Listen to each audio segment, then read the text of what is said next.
Mr. Speaker, Madam Vice President, honorable members of the United States Congress, distinguished guests, ladies and gentlemen. Thank you. I never get such nice applause from the Japanese diet.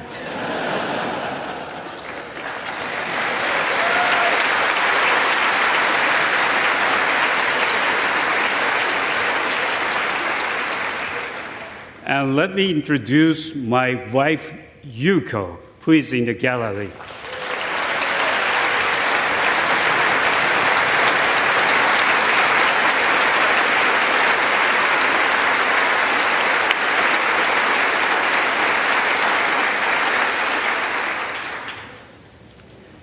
The fact that I married Yuko should give you great confidence in all my decisions. I'm truly honored to speak here in this citadel of democracy and before you, the representatives of the American people.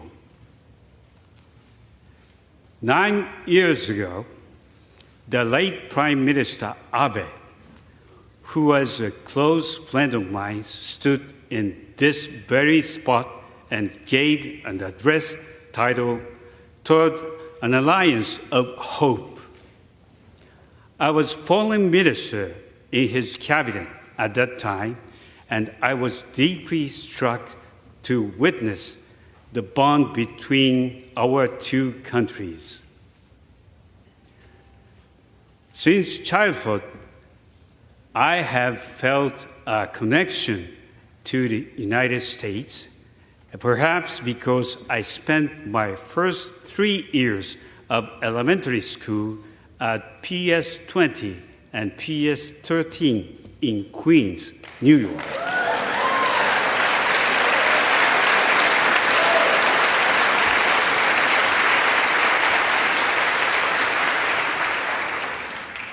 Even though I was the only Japanese student there, my classmates kindly accepted me and helped me immerse myself in a new culture. We arrived in the fall of 1963, and for several years, my family lived like Americans. My father would take the subway to Manhattan, where he worked as a trade official. We rooted for the Mets and the Yankees and ate hot dogs at the Coney Island. On vacation, we would go Niagara Falls or here to Washington, D.C. I remember things that were strange and funny to a little Japanese boy, like watching the Flintstones. I still miss that show. Although I could never translate yabba dabba doo, yabba dabba doo.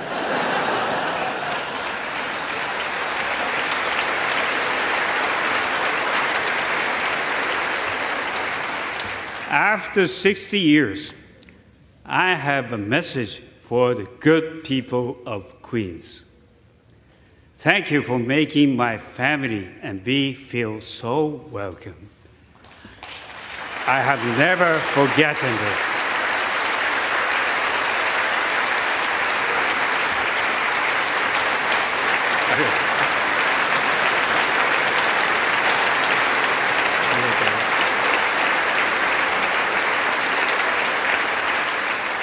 So I speak to you today as a long and close friend of the United States. I know that the National Park Service is undertaking a rehabilitation project in the tidal basin. As a gesture of friendship, Japan will provide 250 cherry trees that will be planted there in anticipation of the 50th anniversary of your independence.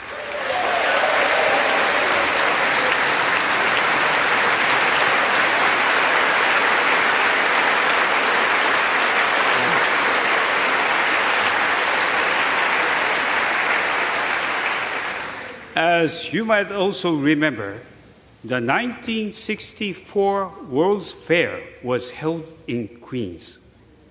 Its symbol was a giant unisphere, and the fair's theme was peace through understanding. And yet, we also know that peace requires more than understanding. It requires resolve.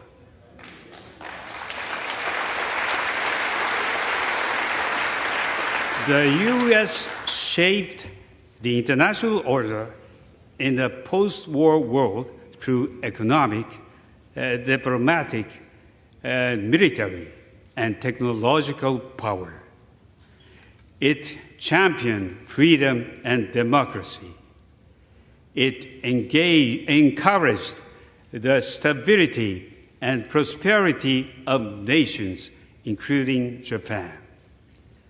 And when necessary, it made noble sacrifices to fulfill its commitment to a better world.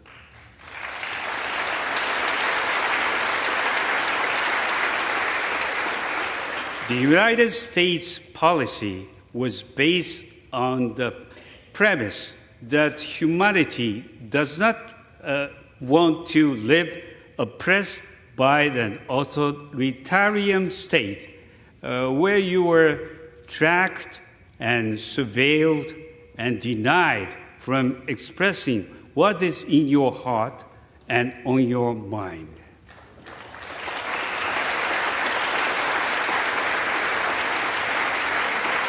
You believe that freedom is the oxygen of humanity. The world needs the United States to continue playing this pivotal role in the affairs of nations. And yet, as we meet here today, I detect an undercurrent of self-doubt among some Americans about what your role in the world should be. This self-doubt is arising at the time when our world is at history's turning point.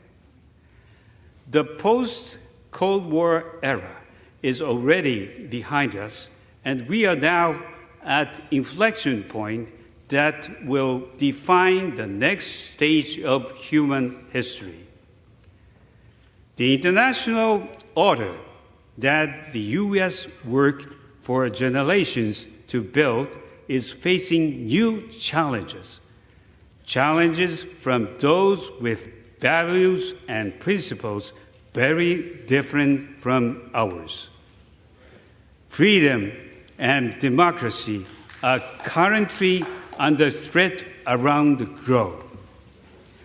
Climate change has caused natural disasters, poverty, and displacement on the global scale. In COVID-19 pandemic, all humanity suffered.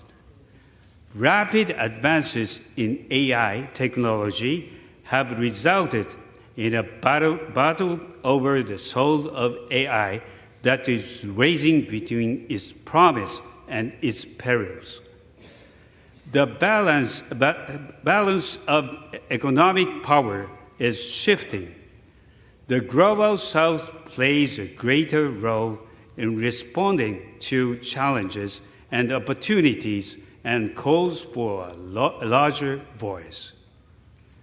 Turning to Japan's own neighborhood, China's current external stance and military actions present unprecedented and the greatest strategic challenge, not only to the peace and security of Japan, but to the peace and stability of international community at large.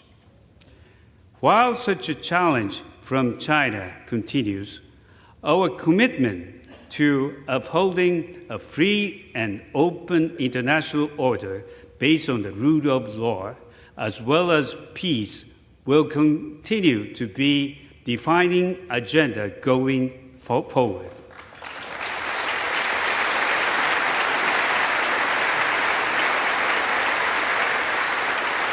As a Hiroshima native, I have devoted my political career to bringing about the world without nuclear weapons.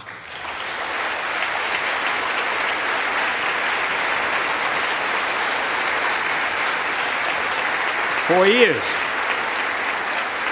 I have worked to revitalize the Non-Proliferation Treaty regime so that we can gain momentum in pursuit of the aspiration. But there exists an imminent danger of nuclear weapons proliferation in East Asia. North Korea's nuclear and missile program is a direct threat. The issue of abductions by North Korea remains a critical issue. North Korea's provocations have impact beyond the region. It has also exported its ballistic missiles to support Russia's war of aggression against Ukraine, greatly increasing the suffering of the Ukrainian people.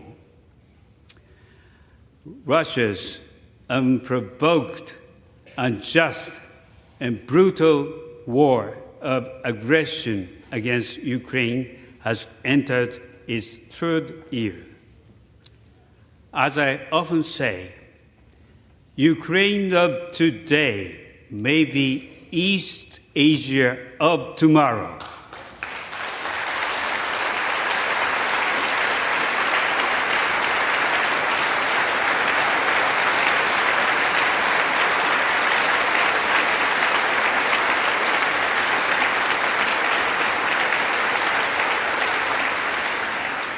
Furthermore, Russia continues to threaten the use of nuclear weapons, which has contributed to worldwide concern that yet another catastrophe by nuclear weapon use is a real possibility. In this reality, close coordination between Japan and the U.S. is required more than ever to ensure that the deterrence our alliance provides remains credible and resilient.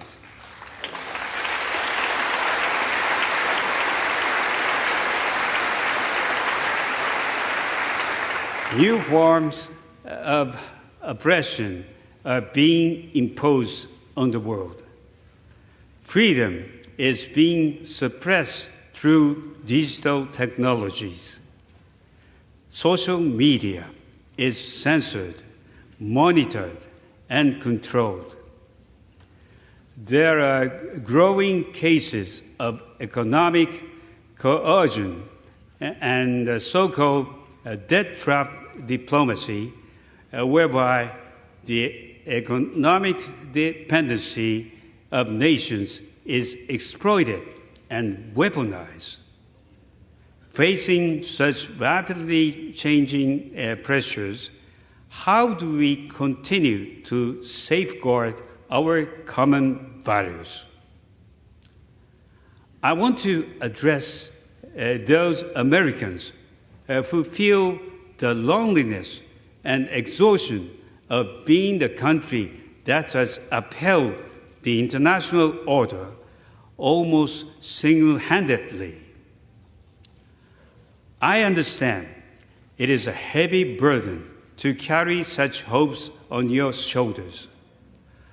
Although the world looks to your leadership, the U.S. should not be expected to do it all, unaided and on your own.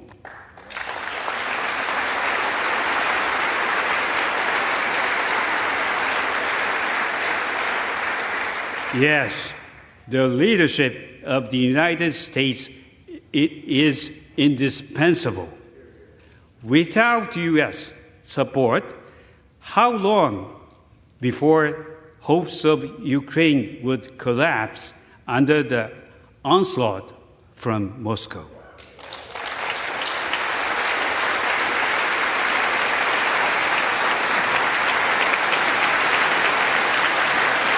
Without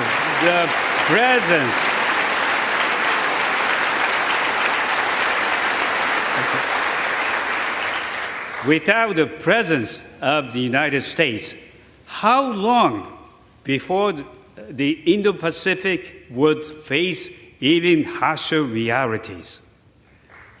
Ladies and gentlemen, as the United States' closest friend, Tomodachi, the people of Japan are with you side by side to assure the survival of liberty.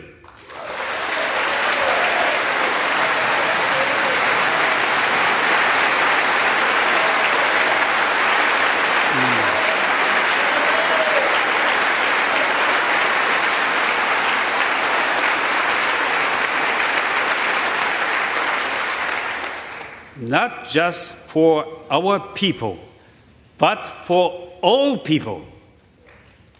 I'm not saying this out of my strong attachment to America. I'm an idealist, but a realist too. The defense of freedom, democracy, and the rule of law is the national interest of Japan. The Japanese people are fully committed to these values.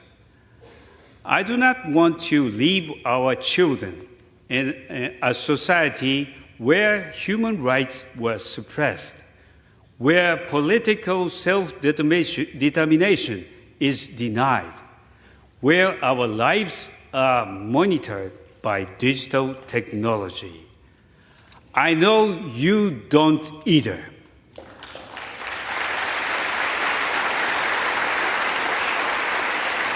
Upholding these values is both a cause and a benefit for our two countries, as well as for the generations to come across the world. Right now, Japanese and U.S. service members are working side by side to deter aggression and ensure peace.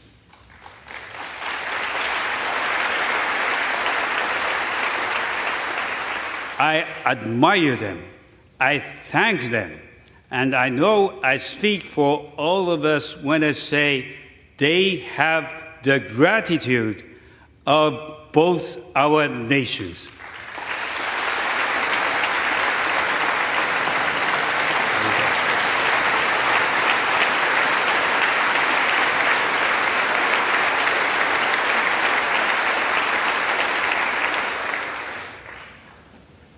On the spaceship called Freedom and Democracy, Japan is proud to be your shipmate.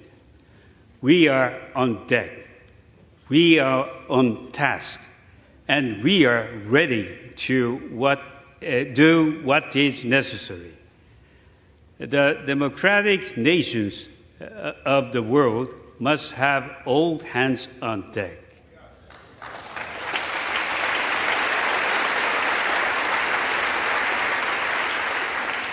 I'm here to say that Japan is already standing shoulder to shoulder with the United States. You are not alone. We are with you.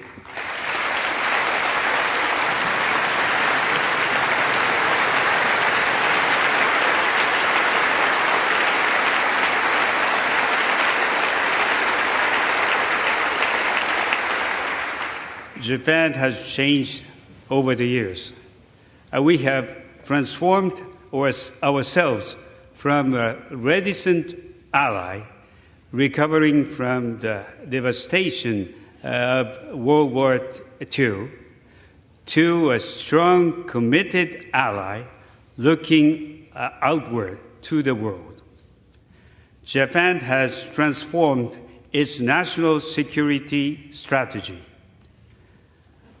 Uncertainty about the future stability of the Indo-Pacific region caused us to change our policies and our very mindset. I myself have stood at the forefront in making our bilateral alliance even stronger.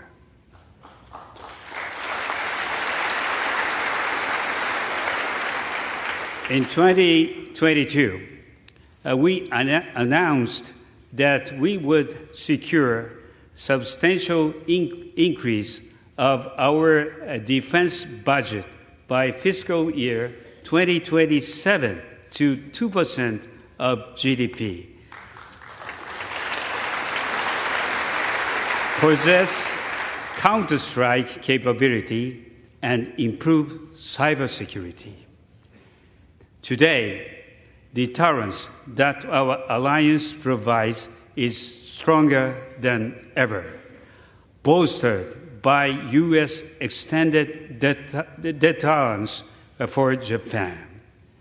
Japan has taken strong sanctions against Russia in the wake of its aggression against Ukraine.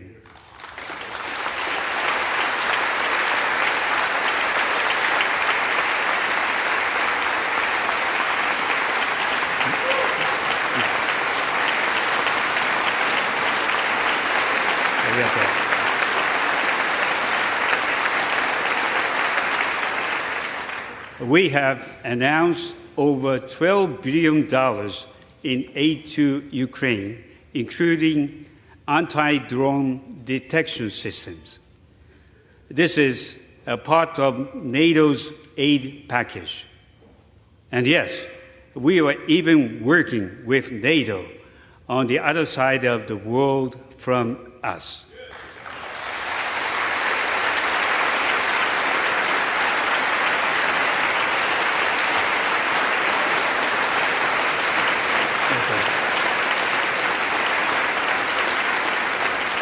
I might add that in February, I helped a devastated Ukraine get through these agonizing times.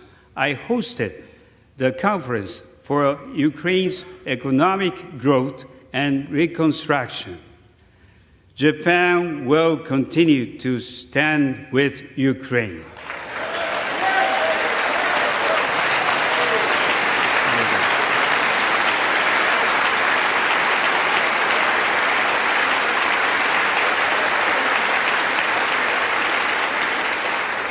As the geopolitical landscape changed and as Japan grew in confidence, we expanded our outlook beyond that of being America's closest ally.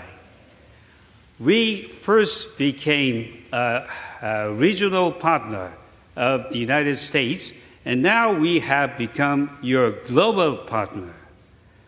Never has our relationship been so close, our vision and approach so united.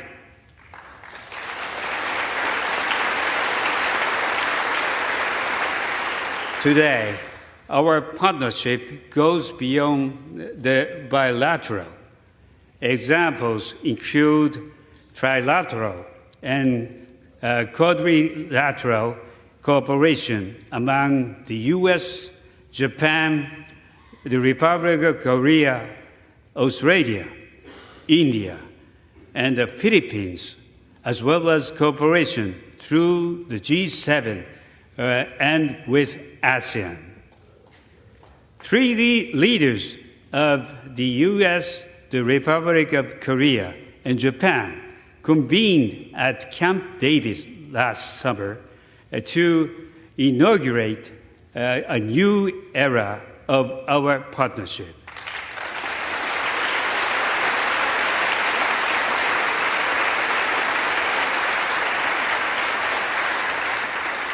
From these various endeavors emerges a multi-layered regional framework where our alliance serves as a force multiplier. And together with these like-minded countries, we are working to realize a free and open Indo-Pacific.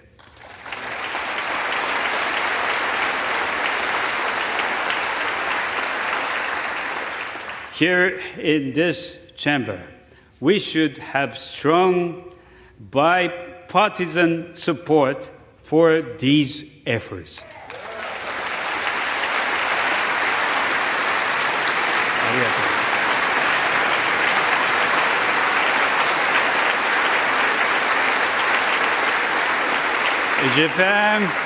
Japan believes in U.S. leadership, and we also believe in the U.S. economy. Japan is the number one foreign direct investor in the United States. Japanese companies have invested around $800 billion, creating almost 1 million American jobs.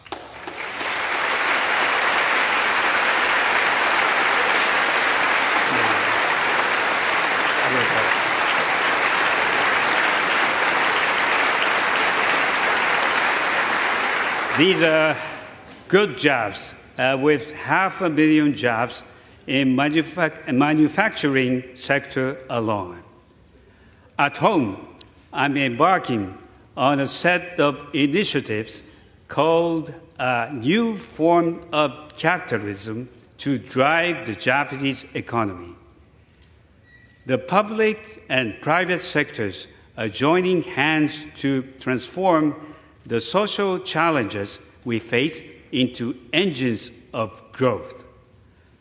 Wage increases, capital investment, stock prices all have attained levels not seen for 30 years. The Japanese economy is now making strides by capitalizing on these unprecedented and major changes. A growth-oriented Japanese economy should also spur even greater investment in the United States.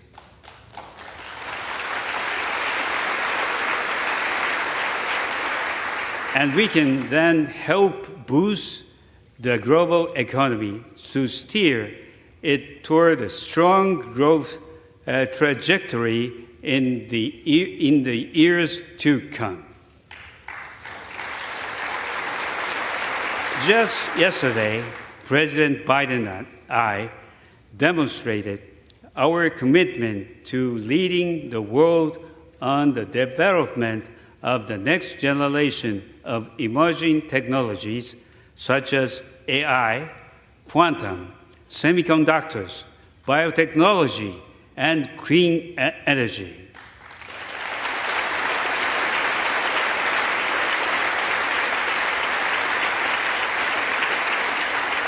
And the scope of our bilateral cooperation expands to space as well, illuminating our path toward a brighter and more hopeful tomorrow. The TV broadcast of Apollo 11's lunar landing of 1969 is still seared into my memory. Japan's lunar lander mission in January achieved the first pinpoint landing in history.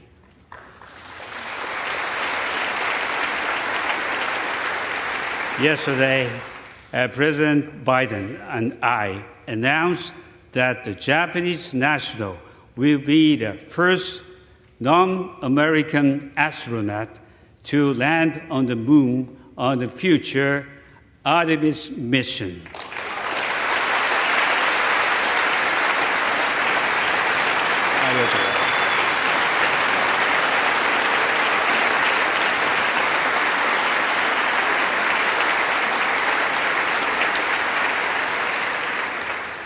And we have two astronauts with us today. Would Mr. Hoshide and Mr. Tani please stand?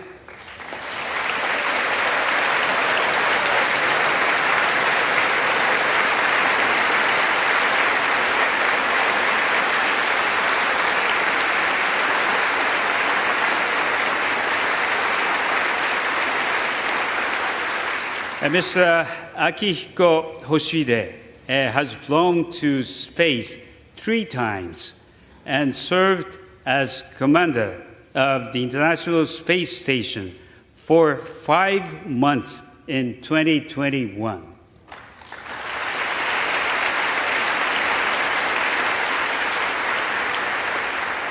And next to him is Mr. Daniel Tani.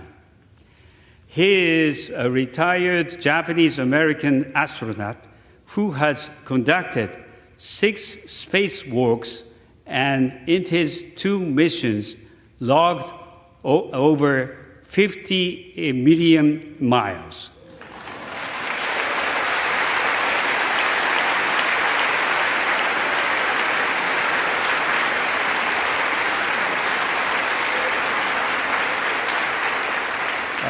Which is a lot of frequent fire points.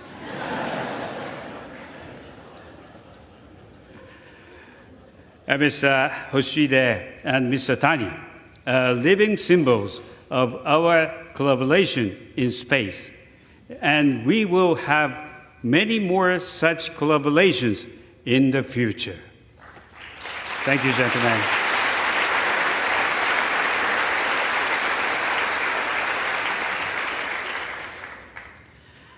Let me close with this final thought. I want you to know how seriously Japan takes its role as the United States' closest ally. Together, we carry a large responsibility. I believe that we are essential to peace, vital to freedom, and fundamental to prosperity. Bonded by our belief, I pledge to you Japan's firm alliance and enduring friendship.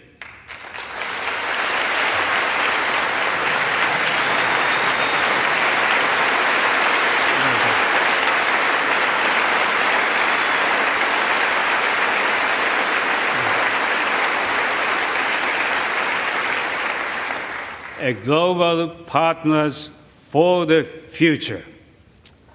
We are your global partner today, and we will be your global partner in the years ahead.